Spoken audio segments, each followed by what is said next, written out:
अलीगढ़ मुस्लिम university के तालिब इल्म व मजलिस इत्तेहादुल मुस्लिमीन के लीडर फरहान जुबैरी के खिलाफ अलीगढ़ में केस दर्ज किया गया है। फरहान जुबैरी ने गुज़िश्ता दिनों फ्रांस मामले पर एमयू कैंपस में एहतजाजी मुजाहरे की क़यादत की थी। इसी दौरान इन्होंने अपनी तकरीर में अहनत रसूल करने वाले का सर कलम करने का बयान दिया था, जो मुसलसल वायरल हो रहा है। एसपी सिटी अभिषेक ने कहा कि एमयू तालिब इल्म फरहान के खिलाफ आईटी एक्ट के तहत मुकदमा दर्ज किया गया है। वहीं एमयू के डिप्टी प्रॉक्टर प्रोफेसर हशमत अली खान ने बताया कि दुनिया भर में जिस तरह एहतजाज हो रहे हैं उसी तरह एमयू के तलबा ने भी किया था। इसी दौरान एक बयान वायरल हो रहा है। पुलिस ने अभी तक एमयू इंतजामिया से कोई तफ्तीश नहीं की है। शाम करीब 4 बजे फरहान जुबैरी नाम के छात्र नेता द्वारा जो है डक पॉइंट से बाबे सैयद गेट तक एमयू में जो है एक प्रोटेस्ट मार्च निकाला गया था। फ्रांस की एक पत्रिका में जो है मोहम्मद पैगंबर के कार्टून को लेकर एक धर्म विशेष का नाम लेते हुए कुछ प्रकाशित हुआ था। उसी को लेकर जो है उसके द्वारा टिप्पणी करते हुए जान माल को नुकसान कर देने की जो है धमकी दी गई है और इस तरह की जो है वार्ता की गई है। इसी संबंध में जो है थाना सिविल लाइन पर धारा 153 और 506 आईपीसी में फरहान जुबैरी के विरुद्ध अभियोग पंजीकृत किया गया है।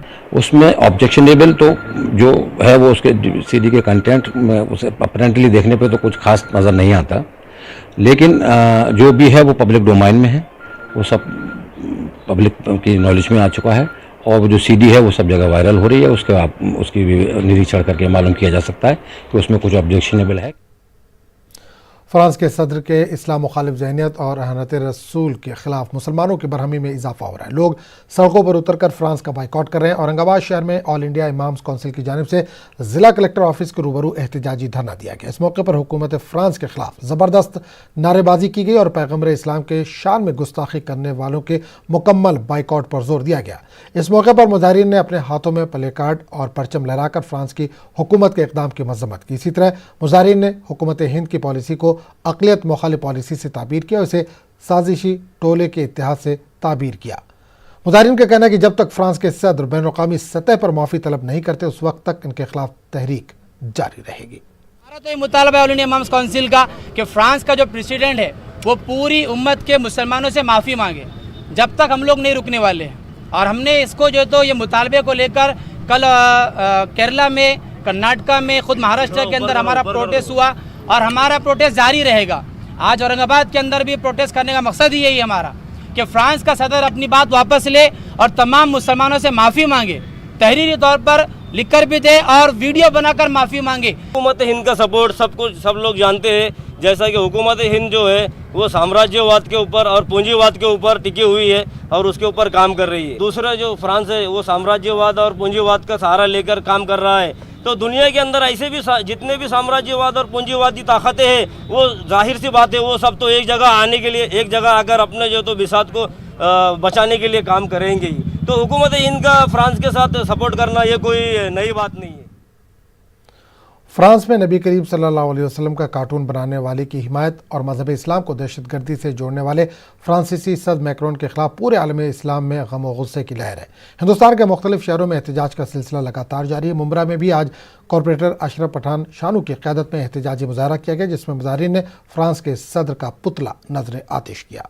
फ्रांस के जो प्रेसिडेंट हैं उन्होंने मोहम्मद सल्लल्लाहु अलैहि वसल्लम का जो कार्टून प्रसिद्ध कर रहे थे बनाने वाले को उन्होंने समर्थन किया और हम फ्रांस सरकार और फ्रांस के जो प्रेसिडेंट हैं उनकी निंदा करने, उनका निषेध करने के लिए यहाँ जमा हुए।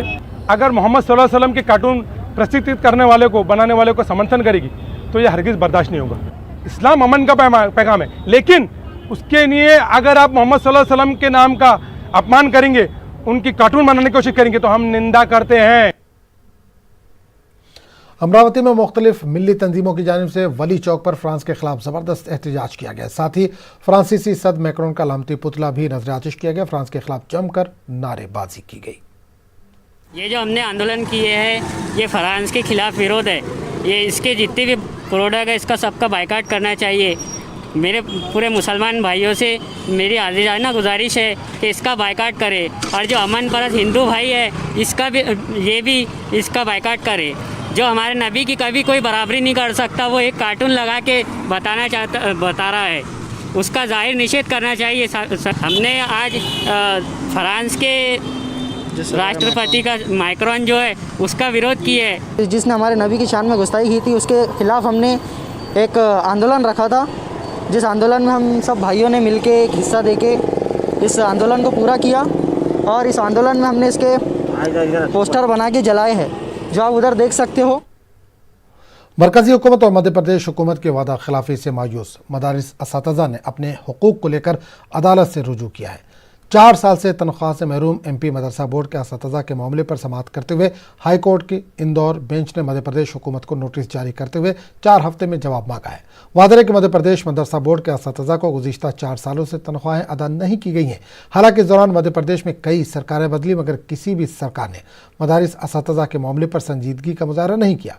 इस मामले पर हमारे नुमाइंदे मेहताब आलम ने मध्य प्रदेश मदरसा बोर्ड के बानी चेयरमैन और मदारिस असातिज़ा के तनख्वाहों के मुतालबे को लेकर तहरीक चलाने वाले प्रोफेसर मोहम्मद हलीम से खास बातचीत की। देश में हुकूमत बदली, लेकिन हुकूमत बदलने के साथ साथ हमें देखते हैं कि अक़लियती इदारों के मसाइल का अंबार लग गया है। वक्फ बोर्ड की बात करें, हज कमेटी की बात करें, मसाजिद कमेटी की बात करें, यहाँ पर भी यहाँ के मुलाजिमीन को तनख्वाह नहीं मिली है। लेकिन मदरसा बोर्ड की बात करें तो यहाँ के जो असातिज़ा हैं उनको 4 सालों से तनख्वाह नहीं मिली है। और हुकूमत के यहाँ बार बार जाने के बाद जब मामला हल नहीं हुआ तो हमें देखते हैं कि लोगों ने अदालत से रुजू किया इस पर बातचीत करने के लिए। मध्य प्रदेश मदरसा बोर्ड के बानी चेयरमैन प्रोफेसर हलीम साहब हमारे साथ मौजूद। हलीम साहब जो है, आप लोगों ने बहुत सारे दरवाजे दस्तक दी लेकिन नहीं सुना गया। अदालत जाने की वजह क्या थी और फिर कब तक सुनवाई होगी? देखिए, तकरीबन 4 साल तक मुसलसल हमने तमाम कोशिशें की। पहली वाली सरकार भी, 15 महीने वाली सरकार में भी, और जितने ऑफिसर्स हैं उन सब से भी हमने पूरी कोशिशें करी कि जो असातिज़ा की तनख्वाहें हैं वो दी जाना चाहिए। कभी ये बहाना किया गया एक सेंट्रल स्पॉन्सर्ड स्कीम हो गई है और उसमें अब 60% सेंट्रल गवर्नमेंट देगा और 40% स्टेट गवर्नमेंट देगा। लेकिन जब स्टेट गवर्नमेंट और सेंट्रल गवर्नमेंट से बात हुई तो उनका ये कहना था कि हमने सर्व शिक्षा अभियान के अंतर्गत सब पैसा भेज दिया है, अब ये स्टेट गवर्नमेंट का काम है कि वो अपने तौर पर 60% उसमें से और 40% अपना शेयर दे। लेकिन किसी भी सरकार और ऑफिसर्स के कानों पर जूं नहीं रहेंगी और हमें तनख्वाह नहीं मिली। जब नहीं मिली हमारे असातिज़ा को तो हमें हुकूमत के अलावा अदालत का दरवाज़ा खटखटाना पड़ा, क्योंकि यही आखिरी रास्ता था जिससे हम अपने हुकूक को और अपने बाकिया पैसे को हासिल कर सकते थे। जिस तरह आपने कहा कि हमें अदालत की तरफ जाना पड़ा, तो अदालत ने जो इंदौर, जहाँ तक मेरे पास इत्तला है कि इंदौर उसमें हाई कोर्ट की बेंच में आप लोग गए तो उसमें कितने हफ्ते का टाइम मांगा है, क्या जवाब मांगा है अदालत ने? अदालत ने पहली पेशी में ही इसकी सीरियसनेस को समझा और उन्होंने इसको मंजूर भी किया और 4 हफ्ते का वक्त दिया है सरकार को कि वो अपना जवाब पेश करें। और कुछ इंस्ट्रक्शंस भी उसमें थी जो ओरल थी, वर्बली और इंस्ट्रक्शंस थी, लेकिन उसमें सख्त नाराज़गी भी थी कि 4 साल तक जो है वो असातिज़ा को तनख्वाह नहीं दी और सरकार खामोश बैठी है। तो मुझे ऐसा लगता है कि 4 हफ्ते के अंदर अंदर इनको जवाब भी देना पड़ेगा और इंशाअल्लाह मदारिस के असातिज़ा को तनख्वाह भी देना पड़ेगा। हम देखते हैं कि जो है Madhya Pradesh Indore bench high court की बात करें तो वहाँ पर उसने जो मामले को बड़ी संजीदगी से लिया और संजीदगी का मामला यह कि मध्य प्रदेश जो है हुकूमत को नोटिस जारी करते हुए 4 हफ्ते में जवाब मांगा गया और यकीनी तौर पर जो है अदालत अगर किसी चीज़ से रुजू कर रही है और संजीदगी का इजहार कर रही है तो कहीं ना कहीं पर हुकूमत को जो है उस पर जवाब भी देना पड़ेगा। और जो मध्य प्रदेश मदरसा बोर्ड की जो असातिज़ा हैं उनकी जो तनख्वाहें 4 साल से रुकी हैं उसका भी कुछ न कुछ फैसला ज़रूर होगा। कैमरामैन मोहसिन खान के साथ मेहताब आलम, न्यूज़ 18 भोपाल। इलाहाबाद की खुसूसी अदालत ने साबिक मेंबर पार्लियामेंट अतीक अहमद को बड़ी राहत देते हुए अदालत में जिस्मानी हाजिरी से मुस्तस्ना करार दिया है। 18 नवंबर को खुसूसी अदालत ने अतीक अहमद को हाजिर रहने का हुक्म दिया था। गुजरात के अहमदाबाद सेंट्रल जेल में बंद अतीक अहमद ने अदालत में एक अर्जी दाखिल करके अपनी जिस्मानी हाजिरी में छूट की दरख्वास्त की थी। अतीक अहमद ने अपनी अर्जी में पेशी के दौरान पुलिस के जरिए इनकाउंटर किए जाने का खदशा जाहिर किया था। साथ ही अतीक अहमद ने अपनी कई बीमारियों का भी हवाला दिया था। MP MLA की खुसूसी अदालत ने अतीक अहमद की दरख्वास्त को कबूल करते हुए इनको अदालत में हाजिरी से छूट दे दी है। वादा है कि अतीक अहमद पर इलाहाबाद के मुस्लिम अक्सरियती इलाके करेली में फसाद भड़काने और तोड़फोड़ करने का इल्ज़ाम है। इसके अलावा इन पर कातिलाना हमला करने और ज़मीन पर गैर कानूनी कब्जे का भी इल्ज़ाम है। कर्नाटक में मुबैना वक्फ घोटाले की रिपोर्ट सिर्फ सियासी फायदे के लिए बनाई गई। बेंगलुरु में मारूफ सोशल एक्टिविस्ट आलम पाशा ने ये बात बताई। इन्होंने कहा कि बीजेपी के सीनियर लीडर और साबिक अक़लियती कमीशन के चेयरमैन अनवर मानेपाड़ी ने 2012 में जब रिपोर्ट तैयार की थी, उस वक्त कर्नाटक में बीजेपी की हुकूमत थी। सिर्फ 5 से 10% नाजायज कब्जों का रिपोर्ट में जिक्र है। आलम पाशा ने कहा कि अनवर मानेपाड़ी अगर चाहते तो लैंड ग्रैबिंग प्रोहिबिशन एक्ट के तहत खुद कार्रवाई कर सकते थे, लेकिन सियासी फायदे के लिए अनवर मानेपाड़ी अवाम को गुमराह कर रहे हैं। जनाब अनवर मानेपाड़ी साहब एक्स चेयरमैन और कई ओहदे में थे और सरकार का माल खूब खा चुके हैं और ये रिपोर्ट बनाए सरकारी खर्चे से एक रिपोर्ट बनाए थे। इसको 7000 पेपर में तब्दील किए उन्होंने। जो रिपोर्ट में 5% के 10% की प्रॉपर्टी जो है वो इतना ही हुई है। और 8 साल के पहले 2012 जून में जब उन्होंने किए और 2020 में जो लेजिस्लेचर में टेबल किए, ये दोनों में फ़र्क है। दो जब बनाए बीजेपी गवर्नमेंट पे, अब फिर टेबल किए बीजेपी गवर्नमेंट में, और सीबीआई इंक्वायरी मांग रहे हैं सेंट्रल बीजेपी से और state BJP. Land grabbing prohibition act के कानून में जो कोर्ट है, जो कानून बोला जाएगा सेक्शन 7, 9 और 13, इसके ऊपर ही चलेंगे हमें, और इसके ऊपर इन्हों किए नहीं है। और इसमें नहीं करने का मकसद क्या है? इनका पॉलिटिकल कुछ मामला होगा।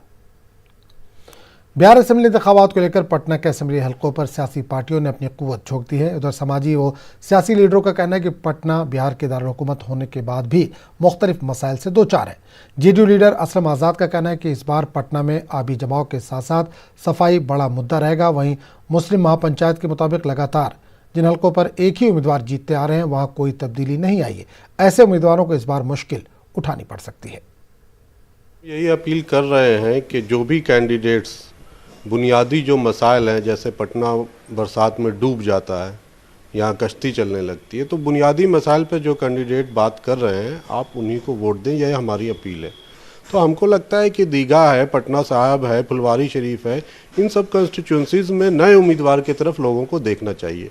अब ये वहाँ के लोगों को तय करना है कि नए उम्मीदवार में बेहतर कौन होगा। ये मेरा कहना ठीक नहीं रहेगा। वहाँ के उम्मीदवार जो भी समझते ही है वहाँ की जनता कि नए उम्मीदवारों में ये लेकिन मुझे लगता है कि सिटिंग लोग जितने हैं 10-10, 15-15 साल से, वो तो प्रूव्ड है कि 15 साल में वो यहाँ का पटना का कोई विकास नहीं कर पाए हैं और पटना नाला नाली बन जाता है बरसात में। इसलिए सारे सिटिंग लोगों को हटाकर मेरा अपना ये ख्याल है कि नए लोगों को मौका देना चाहिए, जो जहाँ से बेहतर लगे जनता को। बरसात के दिनों में पटने के लोग घर से बाहर नहीं निकलते रहे बाज़ इलाकों में, और ये आज से नहीं कई बरसों से है। इसके लिए निगम जिम्मेदार है और यहाँ की जो मेयर है वो जिम्मेदार है।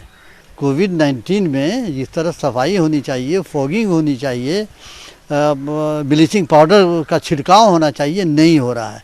इन बातों को लेकर के नगर निगम से और संबंधित जो है मिनिस्टर से भी लोग नाराज़गी है और इसको मुद्दा बना करके लोग। मजलिस इत्तेहादुल मुस्लिमीन ने मंदिर, मस्जिद और दीगर मज़ाहिब की इबादत गाहों को खोलने का दोबारा मुतालबा किया। मजलिस लीडर वारिस पठान ने कहा कि सोशल डिस्टेंसिंग के साथ अब इबादत गाहों को खोलने की इजाज़त महाराष्ट्र हुकूमत को देनी चाहिए। कहा है कि हम लोग पूरा प्रॉपर्ली चेक करेंगे और उसके बाद में मस्जिद है और मंदिर है दोनों को खोलने की इजाज़त दी जाएगी। तो मेरा सरकार से यही है कि हमने तो पहले भी कहा था कि प्रॉपर SOP फॉलो करा के प्रॉपर जो भी जैसे सेफ गार्ड्स है वो सेफ गार्ड करके मस्जिद मंदिर अगर खोले ज़्यादा अच्छा है। तमाम लोगों की भी मांग यही है।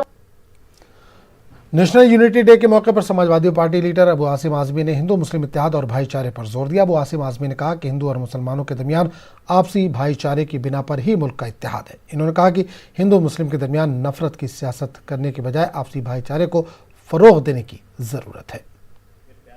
उसके वासियों, मेरे हमवतनों, आज 31 अक्टूबर नेशनल यूनिटी डे है। हमारा देश सोने की चिड़िया कहा जाता था। मौलाना अब्दुल कलाम आज़ाद साहब ने आज़ादी की लड़ाई लड़ी तो उन्होंने कहा था कि अगर आसमान से कोई फरिश्ता उतर कर आए और ये कहे कि मैं तुम्हें आज़ादी की लड़ाई में भारतवर्ष को आज़ाद करवा दूं, लेकिन इस देश से हिंदू और मुस्लिम की यूनिटी ख़त्म कर दूंगा, तो आप क्या चाहोगे? तो उन्होंने कहा कि मेरा देश भले गुलाम रहे, थोड़े दिन के बाद आज़ाद हो, वो मैं बर्दाश्त कर सकता हूँ, आज़ादी बाद में मिले, लेकिन सबसे पहले मुझे इस देश के हिंदू मुस्लिम की यूनिटी चाहिए। अगर आप देखें ईद मिलादुन्नबी सल्लल्लाहु अलैहि वसल्लम की मुनासिबत से औरंगाबाद में जमात इस्लामी हिंद की जानिब से शहर के 4 मकामात पर ब्लड डोनेशन कैंप का इनेकाद किया गया। इस कैंप का मकसद नबी करीम सल्लल्लाहु अलैहि वसल्लम की तालीमात इंसानियत की खिदमत को अमली तौर पर आम लोगों तक पहुँचाना है।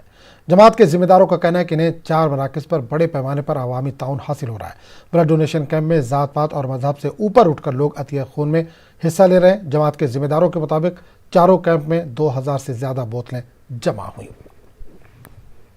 हमारे औरंगाबाद शहर में 4 ब्लड डोनेशन कैंप चल रहे हैं। एक जो अभी हम जिस वक्त यहाँ खड़े हैं मरकज़ इस्लामी यूनुस कॉलोनी, दूसरा पैठन गेट सर्कल पे चल रहा है, तीसरा जो है तो लाल मस्जिद टाउन हॉल पे, और चौथा जो है तो चिकल ठाणे के गायत्री हॉल में पैठन अपने बस स्टैंड में, चिकल ठाणे का बस स्टैंड के पास जो गायत्री हॉल है वहाँ चल रहा है। तो काफ़ी अच्छा रिस्पॉन्स मिल रहा है और लोग जो है तो बहुत जोश व खरोश से जो है तो ब्लड दे रहे हैं। ब्लड देने के बाद में बहुत फ्री महसूस होता है और अपना खून किसी ज़रूरतमंद को काम आ जाए, बस इसीलिए मैं हर साल खून देता हूँ। मैं तो 7 साल से ब्लड डोनेशन दे रहा हूँ और इससे मेरे को बहुत सुकून और बहुत अच्छा लगता है ताकि गरीबों को इसका फ़ायदा हो सके। और घाटी ईद मिलादुन्नबी सल्लल्लाहु अलैहि वसल्लम की मुनासिबत से जमात इस्लामी हिंद गुलबर्गा ने मरकज़ हिदायत सेंटर पर ब्लड डोनेशन कैंप का इनेकाद किया। 40 से ज़्यादा अफराद ने इस मौके पर अपने खून का अतिया दिया। Gulbarga institute of medical sciences के माहिर डॉक्टरों की मौजूदगी में इस कैंप का इनेकाद किया गया। जिम्मेदारों के मुताबिक अतिया किया गया खून गरीब व मुस्तहिक़ अफराद के लिए अतिया किया गया है। कि जो लोग गरीब हैं, सर्जरी के बाद सख्त बीमारी की वजह से या हादसाती सूरत हाल जो पेश आती है, खून बहुत ही इम्पॉर्टेंट है। तो इस लिहाज से हम इसको एक कैंप इस हिदायत सेंटर में मुनक़िद किए हैं और अल्हम्दुलिल्लाह बहुत ही अच्छी तादाद में लोग आकर के नौजवान अपना खून का अतिया पेश कर रहे हैं और इस खून को गरीब और मुस्तहिक़ लोगों को जो है ज़रूरत के तहत वो दिया जाएगा। अल्लाह के रसूल सल्लल्लाहु अलैहि वसल्लम की सीरत को हम पहुंचाने के लिए तकरीबन 15,000 फ़ोल्डर्स बनाए गए और तकसीम किए गए हैं। उसके साथ साथ किताबचे तकसीम कर रहे हैं और स्टूडेंट्स में क्विज़ कॉम्पिटिशन्स रखे हैं।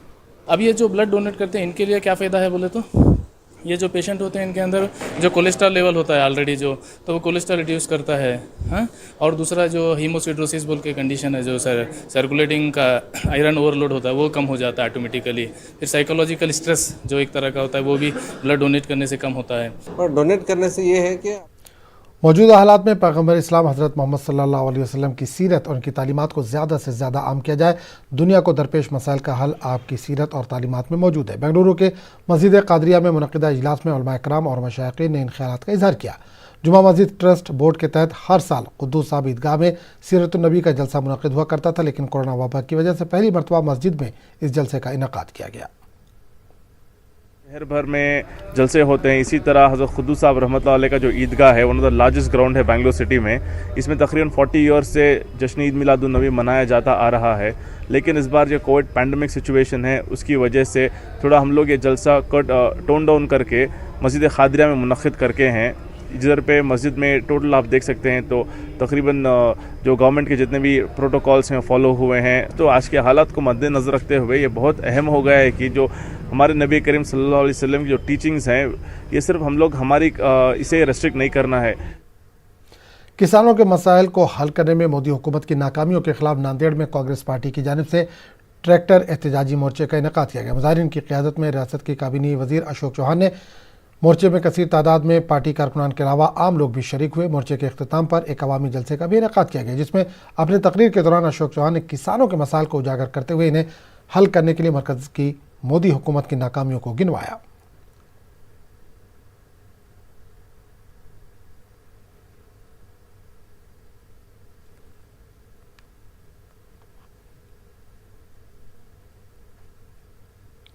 आसमान छूती महंगाई को लेकर आम आदमी पार्टी कारकुनों ने अलीगढ़ में एहतजाजी मुजाहरा किया। आम आदमी पार्टी के कारकुनों ने इल्जाम लगाया कि हुकूमत गरीबों के मुंह से निवाला छीनने का काम कर रही है।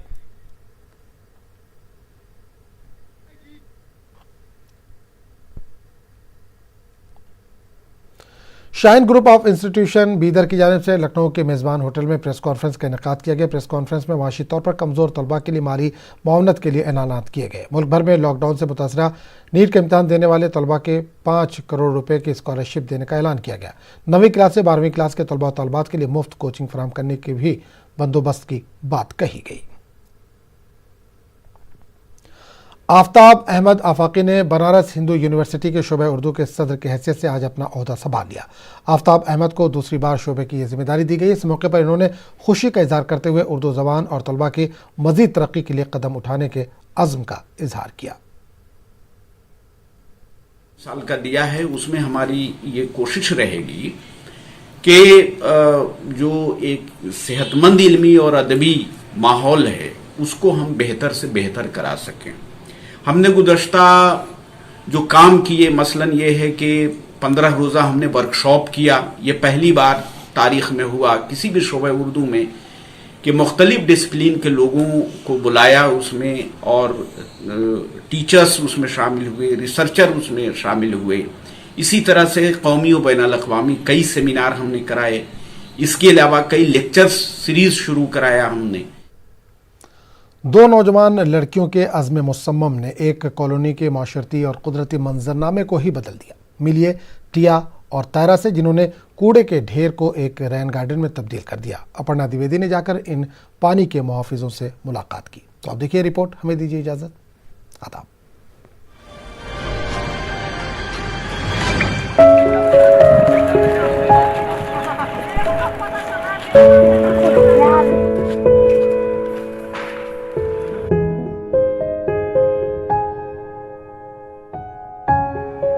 तायरा और मैंने इस प्रोजेक्ट की शुरुआत तब की जब हमने एक रिपोर्ट में देखा कि 2 करोड़ की आबादी के लिए सिर्फ 1200 वाटर हार्वेस्टिंग यूनिट्स हैं। पानी की बढ़ती समस्या को देखते हुए हमने सोचा कि हम सबको साथ मिलकर काम करना चाहिए।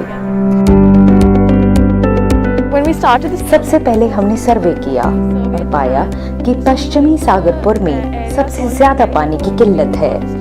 अगला हमारा कदम था एमसीडी काउंसलर से पार्क में काम करने की इजाजत लेना। So how this differs from the regular rainwater harvesting system?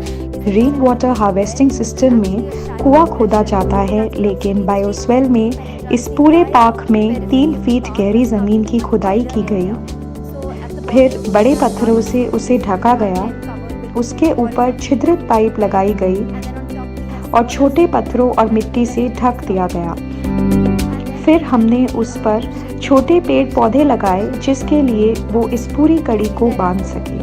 And then we also planted shrubs and local hedge grass, low hedge grass, so that it helps bind the soil. कभी कचरे का पहाड़ होता था ये जगह पे, यहाँ पे लोग इसको कूड़े वाला कलर कहते थे, लेकिन आज वो कूड़े वाला कलर ये ग्रीन पार्क के रूप में डेवलप होकर के आज सागरपुर के हजारों लोगों को जीवन दान दे रहा है। पानी का संरक्षण एक व्यक्तिगत कार्य नहीं है, एक छोटी सी पहल बड़ा बदलाव ला सकती है।